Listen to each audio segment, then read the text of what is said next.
ఆంధ్ర తెలంగాణలో తక్కువ ఫీజులతో high quality results ఇస్తున్న ఏకైక సంస్థ తిరుమల్ ఐఏఎస్ ఇన్స్టిట్యూట్. కామారెడ్డి జిల్లాలో ట్రిపుల్ మరణాల వెనుక రహస్యం వేయటం లేదు. బిక్కనూరు ఎస్ఐ సాయి కుమార్, కానిస్టేబుల్ శృతి, కంప్యూటర్ ఆపరేటర్ నిఖిల్ ఎందుకు చనిపోయారన్నది ఇప్పుడు మిస్టరీగానే ఉంది.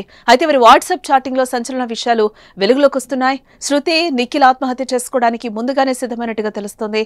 నేను ఆత్మహత్య చేసుకుంటానంటే నేను చేసుకుంటానని, కాదు ఇద్దరం కలిసే చేసుకుందామంటూ ఇరువురి మధ్య బలవన్మరణంపై చాటింగ్ ఉన్నట్లుగా సమాచారం.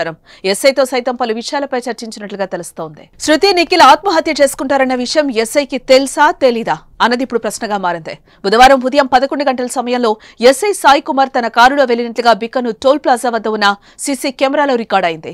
మధ్యాహ్నం 12 గంటలకు కామారెడ్డి మండలం నర్సన్నపల్లి శివారులో ఆయన్ని శృతి, నిఖిల్ కలిశాక అక్కడి నుంచి 1 గంట ప్రాంతంలో అడ్లూరు ఎల్లారెడ్డి పెద్ద చెరువు ప్రాంతానికి చేరుకున్నట్లు సెల్ ఫోన్ సిగ్నల్స్ ఆధారంగా గుర్తించారు. వారు ఆత్మహత్య చేసుకుంటే వారిని కాపాడేందుకు ఎస్ఐ చెరువులోకి దూకి మరణించారా అనే అనుమానం కూడా వ్యక్తమవుతోంది. ఎందుకు అంటే ఎవరి ఒంటిపై కూడా గాయాలు లేవని, ముగ్గురు నీళ్లలోనే మునిగి ఊపిరాడక చనిపోయారని పోస్టుమార్టం నివేదికలో వెల్లడైంది. దీంతో వారి ఆత్మహత్యలకు కారణాన్ని కనుగొనేందుకు పోలీసులు విశ్వ ప్రయత్నాలు చేస్తున్నారు.